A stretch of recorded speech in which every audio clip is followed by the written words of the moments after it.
തുടക്കത്തിലേ പറയട്ടെ, ഈ കഥ സ്കിപ്പ് ചെയ്യാതെ കേട്ടാലേ മനസ്സിലാകൂ. കഥ മുഴുവനും കേൾക്കണേ. കുട്ടി സ്റ്റോറീസിലേക്ക് ഏവർക്കും സ്വാഗതം. കഥകൾ ഇഷ്ടപ്പെടുന്ന എല്ലാവർക്കും ലിങ്ക് ഷെയർ ചെയ്ത് കൊടുക്കണേ. ആദ്യമായി കഥകൾ കേൾക്കുന്നവർ ദയവായി ചാനൽ സബ്സ്ക്രൈബ് ചെയ്യാൻ കൂടി മറക്കല്ലേ. ഈ പേരിൽ മറ്റൊരു വലിയ ചാനൽ ഉള്ളതുകൊണ്ട് 2.0 എന്നുകൂടി കൂട്ടിച്ചേർത്ത കാര്യം എല്ലാവരും ശ്രദ്ധിച്ചിരിക്കുമല്ലോ അല്ലേ? കഥകൾ ഇഷ്ടപ്പെട്ടാൽ ലൈക്ക് ബട്ടൺ പ്രസ് ചെയ്യാനും കമൻറ്റ് ചെയ്യാനും മറക്കരുതേ. ഇനി കഥയിലേക്ക്. 90കളുടെ തുടക്കക്കാലം കേരളത്തിലെങ്ങും റിപ്പർ കൊലപാതകങ്ങൾ പെരുകി വന്നിരുന്ന സമയം. കേരള തമിഴ്നാട് അതിർത്തിയിലെ ഒരു ഗ്രാമത്തിലാണ് ഈ സംഭവം അരങ്ങേറുന്നത്. സംസ്ഥാനങ്ങൾ തമ്മിലുള്ള അതിർത്തിയായതിനാൽ ഒരു ദിവസം കേരളത്തിൽ മോഷണം നടന്നാൽ അടുത്ത ദിവസം അത് തമിഴ്നാട്ടിലായിരുന്നു. റിപ്പർ മോഡൽ എന്നാൽ മോഷണം കഴിഞ്ഞ് മൃഗീയമായി ആ വീട്ടുകാരെ ഇല്ലാതാക്കുക എന്നതായിരുന്നു റിപ്പറിൻ്റെ ക്രൂര വിനോദം. ആ ചെറിയ ഗ്രാമത്തിലെ ആളുകളെല്ലാം തന്നെ ഭയന്ന് വിറച്ചായിരുന്നു അവിടെ കഴിഞ്ഞു പോന്നത്. വീടുകൾക്കൊന്നും തന്നെ വലിയ അടച്ചുറപ്പൊന്നും ഉണ്ടായിരുന്നില്ല. മോഷണത്തിന് ശേഷം ഇരുമ്പ് ദണ്ട് ഉപയോഗിച്ച് തലക്കടിച്ച് കൊലപ്പെടുത്തുന്ന റിപ്പറിൻ്റെ ക്രൂര വിനോദത്തിന് ഇരയായവർ അക്കാലങ്ങളിൽ ഒരുപാടുണ്ടായിരുന്നു. ആളുകൾ ചെറു സംഘങ്ങളായി തിരിഞ്ഞ് റിപ്പറെ പിടിക്കുവാനായി ഇറങ്ങി. പോലീസിന് വലിയ തലവേദന സൃഷ്ടിച്ച കേസായിരുന്നു അത്. അങ്ങനെ നാടിനെ വിറപ്പിച്ച റിപ്പർ ഒരു നാൾ പോലീസിൻ്റെ പിടിയിലായി. ജോണി എന്ന് വിളിക്കുന്ന റിപ്പർ ജോണി. റിപ്പർ ജോണിയെ പോലീസ് വിശദമായി ചോദ്യം ചെയ്തു. അയാൾ മോഷണം നടത്തിയ വീടുകളിലെല്ലാം തന്നെ പോലീസ് തെളിവെടുപ്പ് നടത്തി. ആ വീട്ടുകാരെയെല്ലാം തന്നെ അയാൾ യമപുരിയിലേക്ക് അയച്ചിരുന്നു.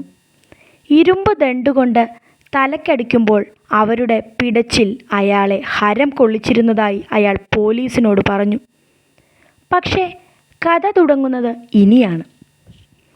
റിപ്പർ പിടിയിലാകുന്ന അന്നു രാത്രി അയാൾ മോഷണം നടത്തിയെന്ന് അവകാശപ്പെടുന്ന ഒരു വീട്.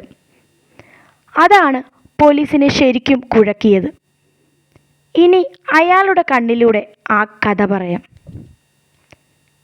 രാത്രി വളരെ വൈകിയാണ് ഞാൻ ആ വീടിൻ്റെ പരിസരത്തെത്തിയത്. റോഡിൽ നിന്ന് നോക്കിയാൽ തന്നെ കുന്നിൻ ചെരുവിൽ ഒറ്റപ്പെട്ടു നിൽക്കുന്ന ആ വീട് എനിക്ക് നന്നായി കാണാമായിരുന്നു. അടുത്ത പരിസരങ്ങളിലൊന്നും മറ്റു വീടുകളില്ലാത്തതും വലിയൊരു ഇരുനില വീടായതിനാലും മറ്റുള്ള മോഷണങ്ങളെ അപേക്ഷിച്ച് അതെനിക്ക് എളുപ്പമുള്ളൊരു ജോലിയായിരുന്നു. കാര്യമായി എന്തെങ്കിലും കിട്ടുമെന്ന് തന്നെ മനസ്സിലാക്കി ഞാൻ ആ വീട് തന്നെ ലക്ഷ്യമാക്കി ഇരുട്ടിൻ്റെ മറവിൽ മുന്നോട്ട് നീങ്ങി. ചെറിയൊരു കുന്നിൻ്റെ മുകളിലായതിനാൽ അവിടെ എത്തിപ്പെടാൻ അല്പം പ്രയാസപ്പെട്ടു. വീടിൻ്റെ മുറ്റത്താകെ പുല്ല് വളർന്നിട്ടുണ്ടായിരുന്നു. ലൈറ്റൊന്നും കാണുവാനുണ്ടായിരുന്നില്ല. മുറ്റത്ത് ചാഞ്ഞു നിന്ന മാവിലൂടെ വലിഞ്ഞു കയറി ഞാൻ മുകൾ നിലയിലെ ബാൽക്കണിയിലേക്ക് ഊർന്നിറങ്ങി. സത്യത്തിൽ ആ മരമുണ്ടായിരുന്നതിനാൽ എൻ്റെ ജോലി അല്പം എളുപ്പമാക്കി. ബാൽക്കണിയിലെ വാതിൽ അല്പം ബലത്തിൽ തള്ളിയതോടെ തുറക്കപ്പെട്ടു. അതെനിക്കൊരു അത്ഭുതമായിരുന്നു. അത്ര വലിയൊരു വീട്ടിൽ വാതിൽ പൂട്ടാതെ ഉറങ്ങാൻ കിടക്കുക എന്നത് അതൊന്നും ചിന്തിക്കാനുള്ള സമയം അപ്പോൾ ഉണ്ടായിരുന്നില്ല. മോഷണം നടത്തി അവരെ കൊല്ലാനുള്ള ഹരം തലയ്ക്ക് പിടിച്ച നേരമായിരുന്നു അപ്പോൾ. ആ മുറിയിലേക്ക് കടന്നതും അകത്തെ കട്ടിലിലേക്ക് ഞാൻ പാളി നോക്കി. അവിടെയൊന്നും ആരുമുണ്ടായിരുന്നില്ല. വലിയൊരു തടിയലമാര എൻ്റെ ശ്രദ്ധയിൽപ്പെട്ടു. അതിൻ്റെ പൂട്ട് കുത്തിപ്പൊളിച്ചപ്പോൾ ഒരു തുണിസഞ്ചിയിൽ പൊതിഞ്ഞ കുറേ സ്വർണ്ണാഭരണങ്ങൾ കിട്ടി. ഞാൻ മതിമറന്ന് അട്ടഹസിച്ചു. അപ്പോഴാണ് താഴത്തെ നിലയിൽ നിന്നും ആരുടെയൊക്കെയോ അടക്കിപ്പിടിച്ച സംസാരം എൻ്റെ ശ്രദ്ധയിൽപ്പെട്ടത്. ഞാൻ പതിയെ ഓരോ ചുവടും വെച്ചു. കിട്ടിയ സ്വർണവുമായി സുഖമായി രക്ഷപ്പെടാമെങ്കിലും എന്നിലെ കൊലയാളി ഉണർന്നു കഴിഞ്ഞിരുന്നു. താഴത്തെ നിലയിലേക്കുള്ള സ്റ്റെപ്പുകൾ ഇറങ്ങുമ്പോഴേക്കും അവിടുത്തെ സംസാരം ഉച്ചത്തിലായി തുടങ്ങിയിരുന്നു. ഞാൻ ചെവി വട്ടം പിടിച്ച് സംസാരം ശ്രദ്ധിച്ചു. ഇവിടെ ആരാണ് വന്നു പോയതെന്ന് എനിക്കിപ്പോൾ അറിയണം. നിനക്കിവിടെ എന്തിൻ്റെ കുറവുണ്ടായിട്ടാ?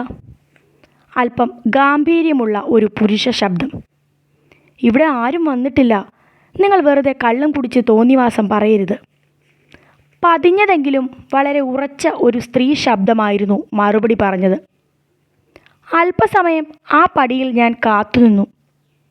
അവർ തമ്മിലുള്ള വാക്കുതർക്കങ്ങൾ മുറുകി. അവസാനം കയ്യാങ്കളി തുടങ്ങി. അടിക്കുന്ന ശബ്ദവും കരച്ചിലിൻ്റെ ശബ്ദവും കേൾക്കുന്നുണ്ട്. പെട്ടെന്ന് കാതടപ്പിക്കുന്ന ഒരു നിലവിളി ഉയർന്നു. അതോടൊപ്പം തറയിലേക്ക് എന്തോ വീഴുന്ന ശബ്ദവും കേട്ടു. ആ സ്ത്രീയുടെ ശബ്ദമായിരുന്നു കേട്ടത്. ഞാൻ വേഗത്തിൽ പടികളിറങ്ങി. അപ്പോഴേക്കും താഴത്തെ ബെഡ്റൂമിൻ്റെ വാതിൽ വലിച്ചടയ്ക്കുന്ന ശബ്ദവും കേട്ടു. മുറിയിലെ അരണ്ട വെളിച്ചത്തിൽ താഴെ വീണു കിടക്കുന്നത് ആ സ്ത്രീയാണെന്ന് ഞാൻ മനസ്സിലാക്കി. അവർ മരിച്ചു കഴിഞ്ഞിരുന്നു. പൊടുന്നനെ അടച്ചിട്ട മുറിയിൽ എന്തോ മറിഞ്ഞു വീഴുന്ന ശബ്ദവും ഞാൻ കേട്ടു. രണ്ടും കൽപ്പിച്ച് വാതിൽ ഞാൻ ചവിട്ടി തുറന്നു. അവിടുത്തെ കാഴ്ച ഞെട്ടിക്കുന്നതായിരുന്നു. മുറിയിലെ ഫാൻ ഹുക്കിൽ ഒരാൾ തൂങ്ങിയാടുന്നു. എനിക്ക് ഇനി ഒന്നും ചെയ്യാനില്ലെന്ന് മനസ്സിലാക്കിയ ഞാൻ അവിടെ നിന്നിറങ്ങാൻ തീരുമാനിച്ചു. കിട്ടിയ സ്വർണമെല്ലാം ഒരു തുണിയിൽ പൊതിഞ്ഞെടുത്ത് അവിടെ നിന്നും ഞാൻ ഇറങ്ങി. വരുന്ന വഴിയിലാണ് പോലീസിൻ്റെ പിടിയിലായത്. അയാൾ പറഞ്ഞു നിർത്തി. പോലീസ് പിറ്റേ ദിവസം തന്നെ അയാളെയും കൊണ്ട് തെളിവെടുപ്പിനായി അവിടെ എത്തി. അവിടെ എത്തിയപ്പോൾ അക്ഷരാർത്ഥത്തിൽ അയാൾ തന്നെ ഞെട്ടിപ്പോയി. വർഷങ്ങളായി ആൾതാമസമില്ലാതെ കാടുകയറി നശിച്ചു തുടങ്ങിയ ഒരു വീടാണ് അവിടെ അയാൾക്ക് കാണുവാൻ കഴിഞ്ഞത്. അയാൾക്കത് കണ്ട് വിശ്വസിക്കാൻ സാധിച്ചില്ല. തലേ ദിവസം രാത്രി താൻ വന്ന വീട് അയാൾ ചുറ്റിനും നോക്കി. പക്ഷേ ഒന്നും കാണാൻ സാധിച്ചില്ല. അയാൾ പറഞ്ഞ മാവ് അവിടെ തന്നെ ഉണ്ടായിരുന്നു.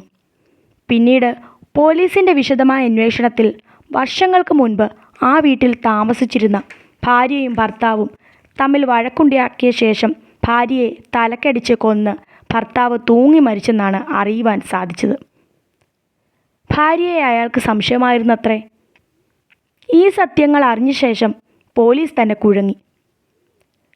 അവിടെ നിന്നെടുത്ത സ്വർണമോ ഒന്നും തന്നെ ഇപ്പോൾ റിപ്പറിൻ്റെ പക്കൽ ഉണ്ടായിരുന്നില്ല. കഥ ഇഷ്ടമായാൽ എല്ലാവരും ചാനൽ സബ്സ്ക്രൈബ് ചെയ്യാൻ മടിക്കരുതേ. അടുത്ത കഥയുമായി വരും വരെ